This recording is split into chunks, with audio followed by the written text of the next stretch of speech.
Mani sauc Kaspars. Es mācos Daudzavas pamatskolas 8. klasē. Daudzavas ciems ir ievērojams ar dzelzceļa staciju.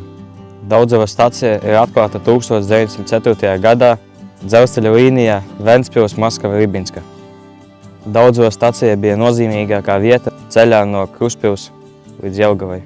No 1916. gada līdz 1972. gadam Daudzavā strādāja šaursliežu dzelzceļš. Šeit satikās mazais un lielais vilciens un notika preču pārkrāmēšana. Pasažieru vilciens Daudzavā tika slēgts 2000. gadā, bet joprojām Daudzavā ir saglabājusies pirmā koka dzelzceļa stacija.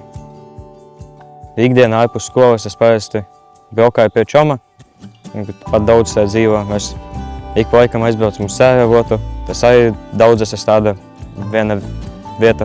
Mēs tur cīsiņus uzcepjam, atpūšamies. Es piedalos ansamblī, Naili. Īsti no sākuma nepatika dziedāt vai kaut kādu muzikas instrumentu spēlēt, bet tur bija baigi jauks vadītājs, kurš man piedāvāja atnākt pamēģināt. Es sapratu, kad man tas patīk. Un tad man teica, ja gribi vai spēlēt baseni, es piekritu un tagad sanāk mācos akordus palēnām. Ansamblī mēs parasti spēlējam tautas dziesmas, raganas meitu. Tagad uz māmiņu dienu parasti mācāmies kādas dziesmas. Man tautas muzika iepatikās, jo mums ir vadītājs tāds, kurš māca tā kā savādākā veidā to tautas muziku pārveidot tā, lai bērniem arī patiktu.